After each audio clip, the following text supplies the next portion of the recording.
Chapter 5. Stop, stop. Jack and Annie ran up the street to the book wagon.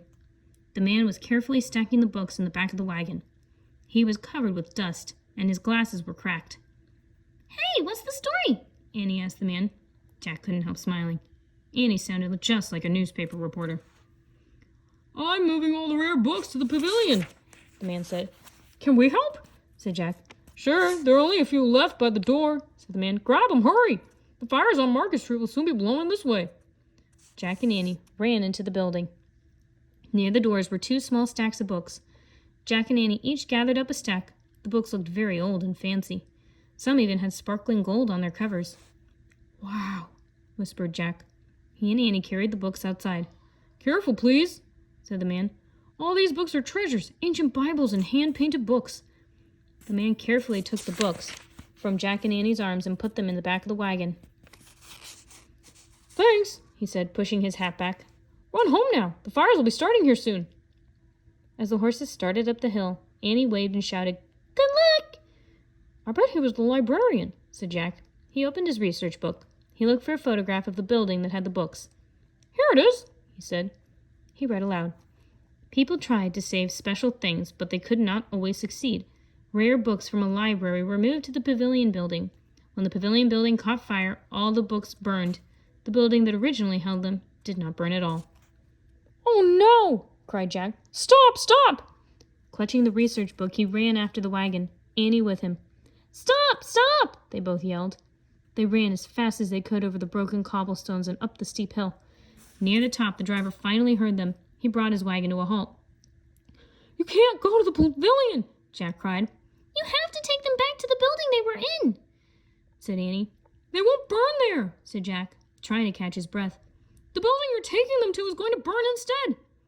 The driver looked at Jack and Annie as if they were crazy. "You kids need to worry about yourselves, not these books," he said. "Go home to your parents. I'll take care of the library." Then the man snapped his reins and went over the hilltop. "Come back!" Jack cried. They watched helplessly as the wagon bumped down the street, over the rubble. Smoke billowed up from the bottom of the hill. "I can't believe it," Jack said. He was close to tears. "We tried, but we couldn't save them," said Annie. She touched Jack's shoulder gently. "All those books." His voice trailed off. "Hey," said Annie. "Someone's crying over there. Someone with 2 kids. Maybe we can help them." Chapter 6. Something to Lend. A woman in a blue bathrobe was sitting on a crumbling stone wall. She was sobbing into her handkerchief. 2 boys with dark hair sat next to the woman. The boys wore dusty, torn pajamas. They were both barefoot. The younger one was watching the older boy write on a rectangular piece of wood with a chunk of coal. Annie pulled Jack over to the family. "Hi, I'm Annie," she said. The 2 boys looked up. "I'm Peter," said the youngest. "He's my brother Andrew, and she's our Aunt Mary." He pointed to his brother, then to the woman as he spoke. Aunt Mary tried to smile through her tears. "Forgive me," she said. "I'm a bit shaken up." "We are too," said Annie sympathetically. "The house caught fire," Peter said. "We escaped," said Andrew, "but we lost most of our things." "We've lost our shoes," said Peter. Jack and Annie looked at the boys' bare feet. They were cut and bleeding. "Hey, my boots are just like the boys' boots," Annie said. "One of you can wear them." "Take mine too," said Jack. He and Annie started unlacing their boots. "We can't just take your boots," said Andrew. "Then we'll lend them to you," said Jack. He and Annie handed their boots to the 2 boys. Thank you," said Aunt Mary. She started crying again. The 2 boys put their new boots on. Then Peter whispered something to Andrew. Andrew held out the piece of wood to Jack and Annie. "Here's something we can lend to you," he said. Jack and Annie read a poem to the brothers that the brothers had written on the piece of wood. "There is no water and still less soap. We have no city, but lots of hope." "Thanks," said Annie. "It's a great gift," said Jack. "We needed some hope."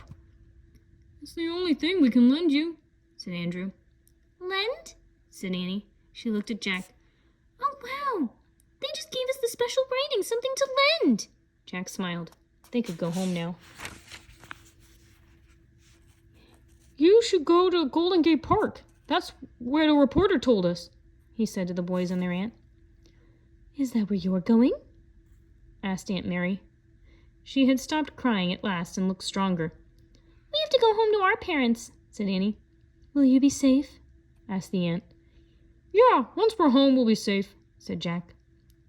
Thanks for lending us your boots, said Peter. You're good friends. You're good friends, said Annie. You've helped us more than you know. Be careful, said Aunt Mary. We will, said Jack and Annie. They waved as their new friends headed off to the park. Jack sighed. Ready? He said. Yeah, said Annie. I guess we just go back the way we came? Jack looked down the street. Smoke billowed up from the bottom of the hill. That might not be as easy as it sounds, he said. Chapter 7. Dynamite. We'd better be careful, said Annie. They stepped in their sock feet over the broken cobblestones, trying not to cut themselves. They headed down the hillside. On their way, they passed policemen carrying stretchers with injured people on them. They passed soldiers directing all those trying to escape the fires. One man was trying to push a piano down the street. Another man was wearing a bunch of hats, all piled on top of another. A woman carried her 3 little dogs in a bag. Everyone's trying to save what's important to them, said Annie. Like the librarian, said Jack. And us, we're trying to save this sign. He clutched the piece of wood. When they were halfway down the hill, a soldier on a horse galloped in front of them. Get off the street! We're setting off dynamite! He shouted. Dynamite? Said Jack. Yikes! Said Annie. People started running in all directions. Jack and Annie looked around wildly for a safe place to go. Jack saw an alley. There! He said. They ran into the alley and crouched on the ground. Jack reached into his bag for their research book. He looked in the index for the word dynamite. He found it. Then he turned to the right page number and read. After the fire started, the mayor had an idea. He thought that if some buildings were destroyed, the sparks would not fly from one wooden roof to the next. He ordered some buildings to be blown up by dynamite. His plan did not work. The firestorm raged from building to building, from street to street. Firestorm? Jack thought. The word sounded terrible. Just as he put the book away, a huge blast of dynamite shook the ground. Dust and dirt flew everywhere, even down the alley. Jack clutched their sign with one hand. He covered his eyes with the other. Annie did the same. Another huge blast rocked the ground. Jack tasted grit in his mouth. He looked at Annie. She was caked with dust from head to toe. He looked down at himself. He was just as dirty as she was. Hey, would you look at those two? Someone said. Now that's a story. Jack looked up. Betty, the newspaper reporter, and Fred, the photographer, were standing in front of them, even though they were also covered with dirt. Fred was setting up his camera, and Betty was taking notes in her notebook. Hold your sign up, Sonny, said Betty. Too stunned to say anything, Jack held up the sign with the poem about hope. Fred took a picture. Another dynamite blast shook the ground. Come with us. We're headed for the park, said Betty. We can't. We're on our way home to our parents, said Annie. Well, get going and be careful, said Betty. Let's beat it, Fred. The photographer grabbed his camera equipment, and the two of them rushed off. I don't think Betty and Fred recognized us, said Annie. I don't recognize us, said Jack. Another blast shook the ground. Come on, said Annie. Let's beat it. Jack and Annie jumped up. Jack put their sign in his bag. Then they started back down the hill.